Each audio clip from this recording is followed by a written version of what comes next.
अस्सलाम वालेकुम। जिमें कि तुम दोस्त जानते वे कि मैं अपने वस्बे दे लोगों की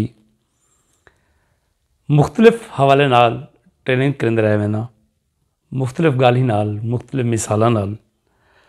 अज मैं तुम दोस्तों को जिहड़ी गाल समझावन की एक कोशिश करदा पिया वो ये है कि कारोबार क्या है। देखो कि एक जमीनदार दुध का काम करेंदा है या मंझ रखी पी है। देखो सब तो ज़्यादा तकलीफ होए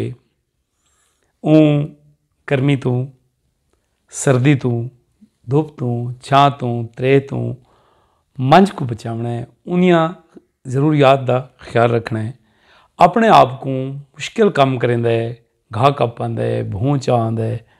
सब तो ज़्यादा मेहनत की है जमीनदार जै मंझ रखी हुई आई।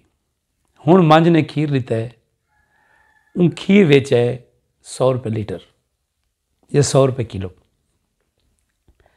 इतनी मेहनत करने के बाद किलो का कमाए 100 रुपया।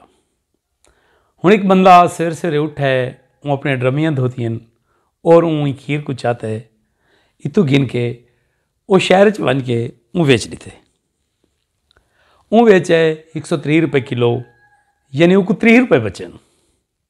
सब तो ज़्यादा मेहनत आई जै मंझ रखी जै अंधारे चुठी के दुधी वो 100 रुपये लीटर वेचे। जै खीर चाहे थोड़ी जी मेहनत की है वो गं वेच लेता है। जितना फन वो को आंदा वो अपने फन नाल 30 रुपये कमैन, कोई ज़्यादा जोर नहीं लगा होंदा।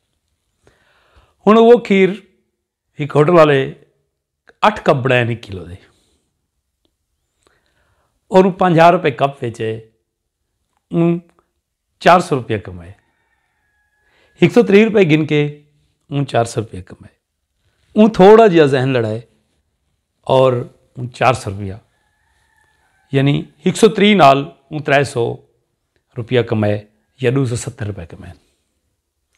देखो हुण एक इहदे कोल थोड़ा जिहा बिया जहीन आदमी आई जै 1 किलो का मिल्क शेक बनाए।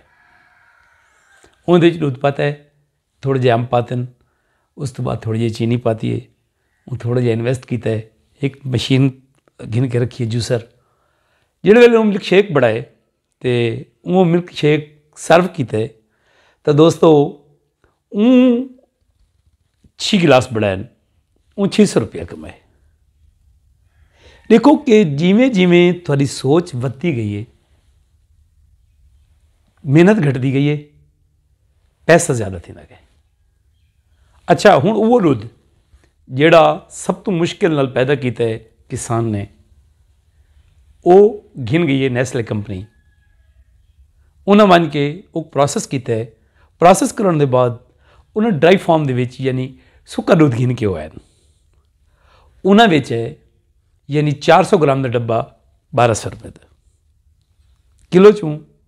मैं ये समझदा कि शायद 300 ग्राम नहीं कहलाता उसी, तो वो 1200 रुपये का बेचे या 1000 रुपये का बेचे। देखो कि जिमें जिमें थोड़ी जहनी यानी अमांगी या जहन की पुख्तगी वधी गई है, जिमें जिमें थोड़ी कारोबार दिलचस्पी वधी गई है, उवें उवें तो वड्डे कारोबार इतने गए। ये है दुनिया दे विच कारोबार कि तुसां जितना वड्डा सोचे सो, जिस लेवल का सोचे सो, अल्लाह पाक हुकुम उवें कमाई दे जरिए दसेंदा वैसी अल्लाह पाक तुहारे रोज़ी दे रस्ते खुलेंदा वैसी। उम्मीद करेना कि एक छोटा जिहा पैगाम तो दोस्तों को ज़रूर पसंद आसी। अस्सलाम वालेकुम वरहमतुल्लाहि व बरकातहू।